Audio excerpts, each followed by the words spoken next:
Okay then, स्वागत है मेरे प्यारे बच्चों आप सभी का। लास्ट क्लास में रॉक्स जो हम पढ़ रहे थे उन्हीं को आगे बढ़ाते हैं।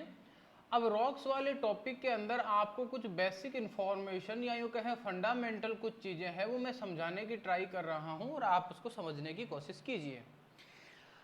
जहाँ आप लोगों को रॉक्स के बारे में चीज़ें हमने डेफिनेशन वाली या कंपोजिशन वाली पढ़ा दी थी और टाइप मैंने आपको करवा दिए थे, वहीं से मैं स्टार्ट करता हूँ जहाँ लास्ट क्लास में छोड़ा था। हमने बहुत आराम से पढ़ा था कि जब सन के ऊपर ब्लास्ट हुआ तो उस ब्लास्ट से यहाँ मोल्टन मैग्मा या जिसको हम लावा बोलते हैं उसका फॉर्मेशन हुआ, यानी गर्म लावा बना था, मैग्मा बना था। फिर हमने कहा कि जो सर ये लावा जो था, ये मैग्मा जो था, ये क्या करता है समय के साथ यानी टाइम के साथ साथ इसमें होती है कूलिंग एंड सॉलिडिफिकेशन। कि कूलिंग एंड सॉलिडिफिकेशन का रिजल्ट है कि जैसे ही ये ठंडा होकर जम जाता है तो हमने कहा कि सर अब जो रॉक बन रही है उस रॉक को नाम दे दीजिए इग्नियस रॉक।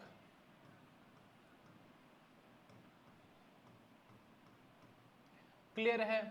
यानी कोई आपको ये पूछे इस अर्थ के ऊपर, पृथ्वी के ऊपर सबसे पहले कौन सी रॉक बनी, तो आपको कंफ्यूज होने की जरूरत नहीं है। आप बेझिझक होकर कह देना कि सर यहाँ सबसे पहले जो रॉक बनी है उसका नाम है इग्नियस रॉक। क्लियर है? इसके बाद हम आगे की तरफ बढ़ते हैं।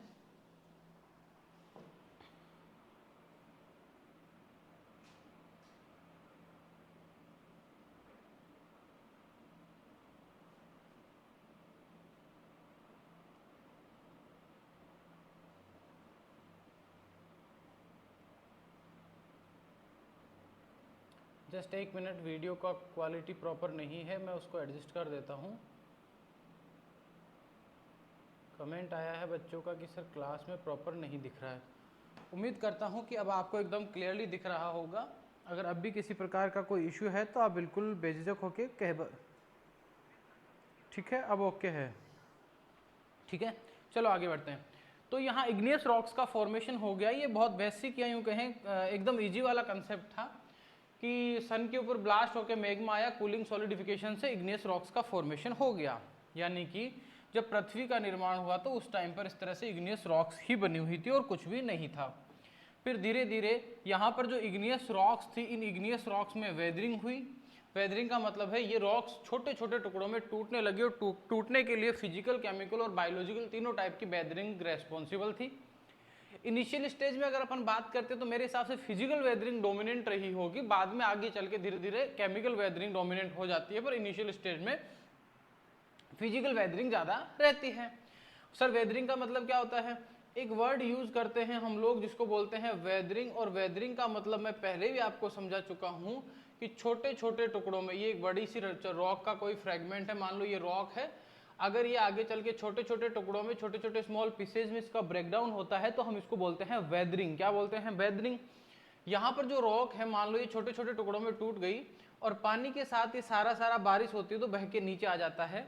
अब मिट्टी जो होती है, जो पार्ट नीचे होता है वहां अगर डिपॉजिट हो जाती है तो ये भाग सबसे नीचे था, तो यहाँ आके जो पार्टिकल्स थे या बड़े बड़े छोटे छोटे जो टुकड़े थे वो यहाँ के जमा हो गए। अगले साल फिर से दूसरी बार फिर क्या होता है, हर साल बारिश होती है, इस साल आके डिपॉजिट हो गए, अगले साल फिर बारिश हुई तो फिर हो गए। 12 महीने में जितनी रॉक टूटती है, टुकड़े होते हैं, वो तीसरे साल फिर आके जमा हो गई। यानी हर साल, साल टू साल, यानी यूं कहें एवरी ईयर जो सॉइल होती है या पार्टिकल जो होते हैं वेदर्ड रॉक के, वो धीरे धीरे फ्लो के नीचे आते हैं, डिपॉजिट होते हैं, और इस तरह से हमें देखते ही देखते अलग अलग परतें बन जाती है जो आपको दिखाई दे रही होगी कि एक परत ये बन गई है, एक परत नीचे बन गई है। ऐसे हर साल धीरे धीरे धीरे धीरे लेयर्स का फॉर्मेशन होने लगता है। पहली चीज क्लियर है। दूसरी बात, जब ये यहाँ पर फ्रेगमेंट बह के आता है और डिपॉजिट होता है तो बड़े वाले पार्टिकल्स तो पहले नीचे बैठ जाएंगे और उसके ऊपर धीरे धीरे छोटे पार्टिकल्स बैठते हैं, उसको सेटल डाउन होना बोलते हैं, नीचे बैठना बोलते हैं। फिर समय के साथ धीरे धीरे ये जो पार्टिकल्स थे, इन पार्टिकल्स के बीच में कुछ नहीं था, लेकिन अब इनमें सीमेंटिफिकेशन हो जाता है। जैसे आप दो ईंट के बीच में सीमेंट लगाकर उसको चिपकाते हो और मकान बनाते हो, ठीक वैसे ही इनके बीच में हो जाता है सीमेंटिफिकेशन। यानी कि जो आपकी इग्नियस रॉक्स है, इनके फ्रेगमेंट जो होते हैं वो डिपॉजिट होकर जब इनके बीच में सीमेंटिफिकेशन होता है, क्या होता है, इनके बीच में जब सीमेंटिफिकेशन होता है तो सीमेंटिफिकेशन होने के बाद जो रॉक बनती है वो किससे बनती है? बोले सर ये नीचे बैठता है, इसको तो हम सेडिमेंट बोलते हैं, और सेडिमेंट से बनी है इसीलिए उसको बोल देंगे सेडिमेंट्री। क्लियर है? यानी कि जो इग्नियस रॉक्स है इनकी वेदरिंग होकर, सेडिमेंटेशन का मतलब डिपॉजिट होकर उसमें सीमेंटिफिकेशन होने के बाद जो रॉक बनती है उसको बोलते हैं सेडिमेंट्री सेडिमेंट्री रॉक हम उसको कह देते हैं। क्लियर? इसके बाद आगे चलते हैं। फॉर एग्जाम्पल के तौर पर आपको इसमें 3 परतें अलग अलग दिखाई दे रही होगी, इसका मतलब जितनी भी जमा होती जाएगी इसमें अलग अलग परतें बनती जाएगी। तो याद रखना इसका मतलब यहाँ जो रॉक्स बनती है वो स्ट्रेटिफाइड रॉक्स होती है, या यूं कहें उनमें परतें पाई जाती हैं, उनमें लेयर्स प्रेजेंट होती है। ये भी सवाल पूछा जाता है, which one of the following rocks are stratified in nature, या यूं कहते हैं किसमें लेयर प्रेजेंट होती है, परतें पाई जाती है, इसीलिए ध्यान रखना इनमें लेयर पाई जाती है। अगली बात कि अभी थोड़ी देर पहले मैंने आपको एग्जांपल दिया था कि इस साल मान लीजिए यहां तक डिपॉजिट हो गया है, जो गाद अवसाद जिसको बोलते हैं, सेडिमेंट बोलते हैं। फिर पता चला कि यहाँ मान लेते हैं किसी एनिमल की डेड बॉडी, कोई जानवर था उसकी डेथ हो गई और वो यहाँ पड़ा हुआ है। अगले साल फिर सैंड के साथ बहकर आते हैं पार्टिकल्स और वो धीरे धीरे आकर यहाँ जमा हो जाते हैं और एक नई परत इस तरीके से वो बना लेते हैं। 2 परतों के बीच में ये एनिमल की डेड बॉडी जमा हो गई, इसको बोलते हैं फॉसिल्स। क्या बोलते हैं इसको? फॉसिल्स। यानी फॉसिल्स किसके अंदर प्रेजेंट होते हैं? बोले सर ये भी प्रेजेंट होते हैं किसमें? सेडिमेंट्री रॉक्स के अंदर प्रेजेंट होते हैं। जब यहाँ सेटलमेंट होता है तो बड़े पार्टिकल नीचे बैठते हैं। जैसे मान लीजिए ये मिट्टी है, सॉइल का एक सैंपल लो, इसमें थोड़ा मिट्टी को घोल दीजिए अच्छे से, फिर छोड़ दो, तो क्या होगा? बड़े वाले पार्टिकल सबसे पहले नीचे जाके बैठेंगे और फिर छोटे वाले पार्टिकल बैठते हैं। इन रॉक्स में भी ऐसा होता है कि इनमें जो गोल कण होते हैं वो नीचे होते हैं, बड़े कण ऊपर की तरफ छोटे कण होते हैं, यानी बाई ऐसे एकदम फ्रैक्शंस बना होता है, एक तरफ मोटे कण और एक तरफ छोटे कण, इस तरह का अरेंजमेंट इनमें पाया जाता है। इसको खुदाई करके बड़ा पत्थर निकालकर जब आप इसकी जॉइंट के ऊपर छेनी हथौड़ी से मार करते हो तो ये पत्थर बराबर 2 भागों में टूट जाता है। यानी कि जैसे आपने पट्टी बनाते हुए अक्सर देखा होगा कि बड़ा पत्थर होता है, छेनी हथौड़ी से मार करते हो तो बिल्कुल 2 पट्टियां बन जाती है एक निश्चित मोटाई की। ठीक है, तो वो चीज भी इसके इस लेयर्ड वाले कैरेक्टर की वजह से होती है। और जो सैंड स्टोन होता है वो आप पट्टी जिसको आप बोलते हो, या बलुआ पत्थर जिसको आप लाकर, जनरली जोधपुरी पत्थर जो घर बनाने में काम आता है ना, या तो पीला या पीले रंग का पत्थर आता है या लाल रंग का पत्थर आता है जिसको लाल पत्थर या पीला पत्थर बोलते हैं, वो सारे के सारे इन्हीं के एग्जाम्पल हैं। इसके बाद हम आगे की तरफ बढ़ते हैं। तो ये क्लियर हो गया है हमारे बीच में कि जो इग्नियस रॉक्स होती है उन्हीं से बनती है हमारी सेडिमेंट्री रॉक। कौन सी रॉक बनती है? सेडिमेंट्री जो रॉक्स होती है, सेडिमेंट्री रॉक्स का फॉर्मेशन इन्हीं से होता है, ये चीज क्लियर हो जाती है। ठीक है, बोले सर कैसे होता है? तो उसके लिए आपको ध्यान में रखना है, ये होता है कूलिंग, वो सॉरी सीमेंटिफिकेशन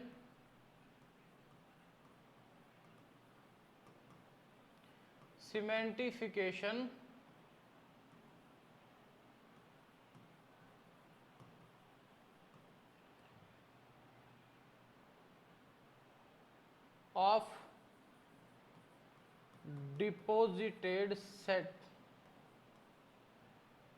सेडिमेंट, कि जो डिपॉजिट होता है सेडिमेंट उसमें सीमेंटिफिकेशन से सेडिमेंट्री रॉक्स बन जाती है।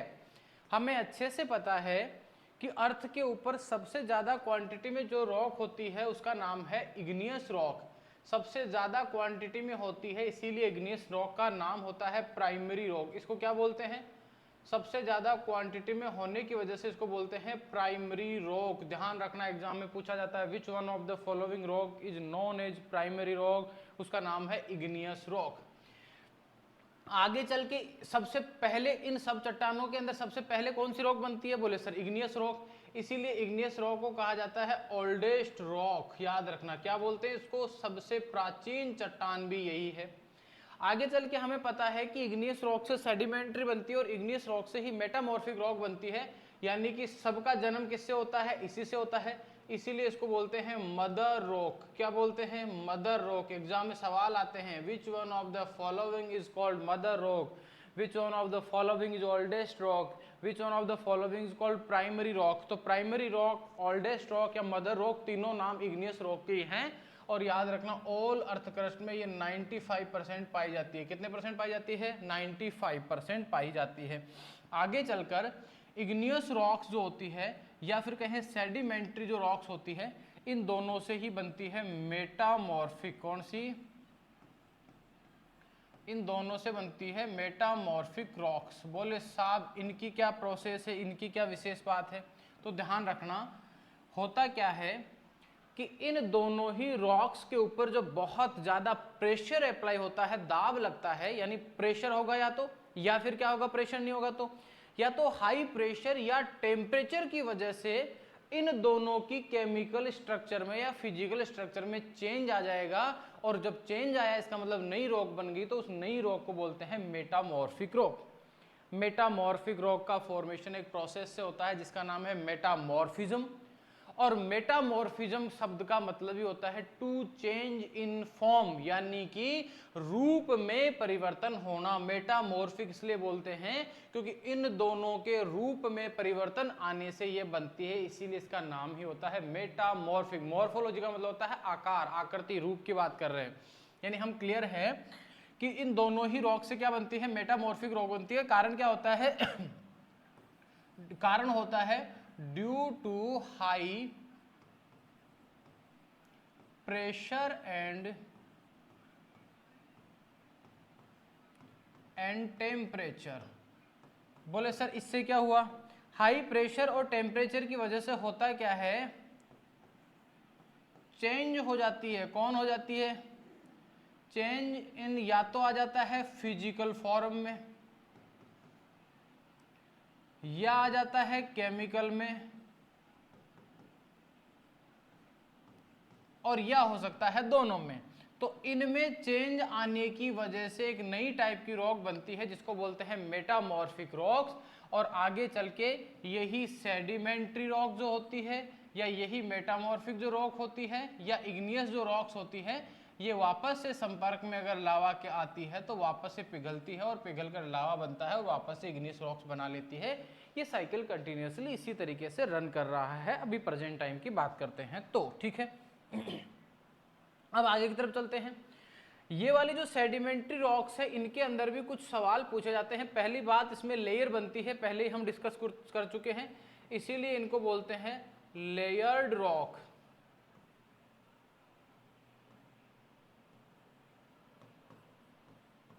इनको बोलते हैं परतदार चट्टानें या लेयर्ड रॉक। पहली क्लियर है। कई बार लेयर्ड की जगह लिख दिया जाता है स्ट्रेटिफाइड। स्ट्रेटा का मतलब होता है सीढ़ियां, ठीक है, यानी कि परत दर परत अगर होती है तो उसको बोलते हैं स्ट्रेटिफाइड रॉक्स। तो या तो लेयर्ड रॉक कह दो या स्ट्रेटिफाइड रॉक कह दो, एक ही बात है, दोनों में बहुत ज्यादा कोई डिफरेंस नहीं है, ये आपको ध्यान में रखना है, ठीक है। सेकंड बात करें, सबसे ज्यादा क्वांटिटी में अगर अपन बात करें तो 95% इग्नियस रॉक्स होती है, और सेडिमेंट्री रॉक्स में हमने कहा था कि ये 5% होती है, यानी सेकंड नंबर इन्हीं का आता है। सेकंड नंबर आता है इसीलिए हमने इनको कह दिया है सेकेंडरी रॉक। क्या बोल दिया है इनको? हमने इनको नाम दे दिया है secondary rocks. Third important information, मैंने आपको भी थोड़ी देर पहले डायग्राम बना के समझाया था कि फॉसिल्स का मतलब क्या होता है, जीवाश्म। जैसे मान लीजिए कई बार आप सुनते होंगे कि हम माइनिंग करते हैं, खुदाई करते हैं, तो मिट्टी के अंदर चट्टानों के बीच में हम कहते हैं डायनासोर की हड्डी मिल गई है, या पुराने किसी भी जो एनिमल होते हैं उनका कोई ना कोई बॉडी पार्ट मिल जाता है, उसको हम फॉसिल्स हिंदी में बोलते हैं जीवाश्म। तो इस तरीके के जो जीवाश्म होते हैं वो याद रखना तीनों टाइप की रॉक्स में नहीं मिलते हैं, केवल किसमें मिलते हैं? सेडिमेंट्री रॉक्स के अंदर मिलते हैं। तो ये भी एग्जाम में सवाल आया हुआ है कि जनरली कौन सी रॉक्स के अंदर जो फॉसिल्स होते हैं वो प्रेजेंट होते हैं। तो ध्यान रखना, फॉसिल्स कौन सी के अंदर होते हैं? Fossils are present in sedimentary rocks. पहला क्या कहा इसको? लेयर्ड रॉक कहा। दूसरा इसको कहा कि ये सेकेंडरी रॉक है। प्राइमरी कौन सी है? इग्नियस को कहते हैं। फॉसिल्स किसके अंदर है? इसी के अंदर है। नेक्स्ट अगर अपन आगे की तरफ बढ़ते हैं तो मैंने कहा था कि माउंटेन के ऊपर से जो सेडिमेंट्स होते हैं वो किसके साथ बह के आते हैं? तो जो सेडिमेंट्स होते हैं वो फ्लो होके आते हैं वाटर के साथ। किसके साथ आते हैं? वाटर के साथ। हिंदी में इसको बोलते हैं जलज चट्टान, और इंग्लिश में इसको बोल दिया जाता है एक्वस रॉक्स, या सिंपल कह देते हैं इसको एक्वस रॉक्स करके हम इसको बोल देते हैं।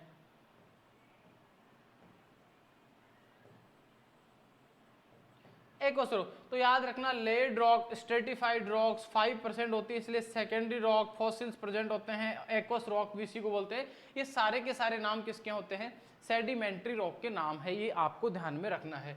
मेटामॉर्फिज्म प्रोसेस से बनती है, चेंज होता है फिजिकल केमिकल के अंदर, due to high pressure temperature की वजह से इनका बनना होता है, नीचे दबी रहती है, बहुत ज़्यादा प्रेशर होता है, बहुत ज़्यादा टेम्परेचर होता है, फिजिकल केमिकल स्ट्रक्चर में चेंजेज आते हैं और ये वाली रॉक बन जाती है, ये आपको ध्यान में रखना है।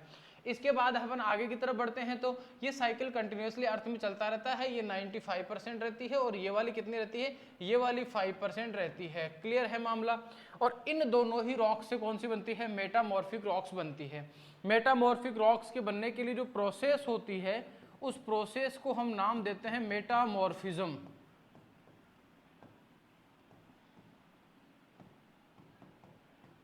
और मेटामॉर्फिज्म जो होता है, इस शब्द का मतलब क्या होता है? इसका जो मीन होता है, याद रखना, इसका मीन होता है टू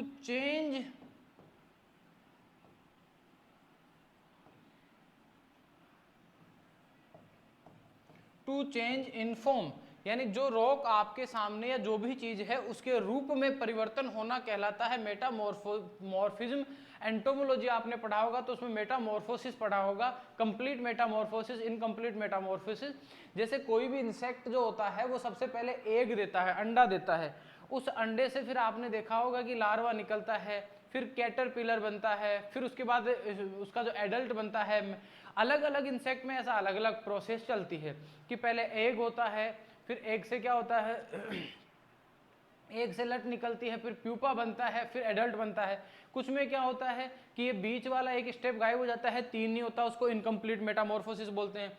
तो आपने देखा कि पहले अंडा था, फिर लट निकलती है, फिर क्या होता है उसको वो प्यूपा में जाता है, एकदम कवर बना के बैठ जाता है, और फिर उसके पंख लग के वो उड़ जाता है। तो एक ही इंसेक्ट की आपने अलग अलग रूप देखे, उसका रूप बदल रहा था, उसको हम मेटामॉर्फिज्म बोलते हैं। और याद रखना यहाँ भी क्या हो रहा है कि इन दोनों के ऊपर हाई प्रेशर और टेम्परेचर की वजह से चेंज आ रहा है, इसलिए इसको मेटामॉर्फिज्म बोलते हैं।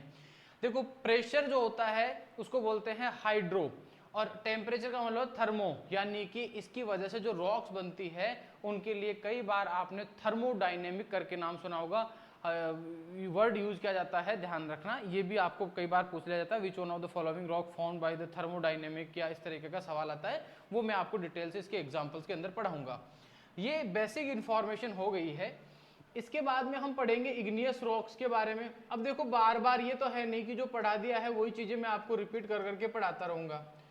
अब हम पढ़ेंगे इग्नियस रॉक्स के बारे में बेसिक चीजें। देखो, अब वापस नहीं लिखवाऊंगा, डायग्राम में लिखवा दिया है कि 95 होती है अर्थ क्रस्ट के ऊपर, सबसे ज्यादा होती है, सबसे ओल्डेस्ट है, मदर रॉक बोलते हैं। क्यों बोलते हैं कारण भी दे दिया है, प्राइमरी रॉक बोलते हैं। ये सारी चीजें बार बार रिपीट में नहीं करूंगा। इसका मतलब फिर पढ़ाओगे क्या सर? इसका मतलब हम पढ़ेंगे हम क्लासिफिकेशन ऑफ इग्नियस रॉक्स, कि जो इग्नियस रॉक्स होती है अब हम उनका क्लासिफिकेशन स्टडी करेंगे। इनका क्लासिफिकेशन अलग अलग बेसिस पे होता है। जो एक होता है वो तो होता है केमिकल कंपोजिशन के बेसिस पर, या तो आप कह सकते हो केमिकल कंपोजिशन जो होती है उसके बेसिस पे, या कह सकते हो सिलिका के कंटेंट पे, एक कह देते हो कि फॉर्मेशन ओरिजिन के बेसिस पे। किसके बेसिस पे? एक होता है on the basis of origin, कि बाहर बन रही है अंदर, सरफेस के अंदर बन रही है तो उसको बोलते हैं हम लोग बाह्य आग्नेय चट्टान, अंदर बनती है तो आग्नेय, यानी एक्सट्रूसिव, इंट्रूसिव, वॉल्केनिक और प्लूटोनिक, 2 टाइप की होती है। और केमिकल कंपोजिशन में सिलिका का कंटेंट देखते हैं, इसके बेसिस पे 3 होती है। एक तो होती है एसिड इग्नियस रॉक, एक होती है न्यूट्रल इग्नियस रॉक्स, और एक होती है आपकी बेसिक इग्नियस रॉक्स। इनके एग्जांपल्स के साथ मैं आप लोगों को सारी चीजें क्लियर कर दूंगा। रॉक्स हमने लगभग आधा कंटेंट जो आता है वो कवर कर लिया है, रिमेनिंग जो कंटेंट है उसको भी हम लोग कवर कर लेंगे। उम्मीद करता हूँ ये छोटा सेशन भी आपको बहुत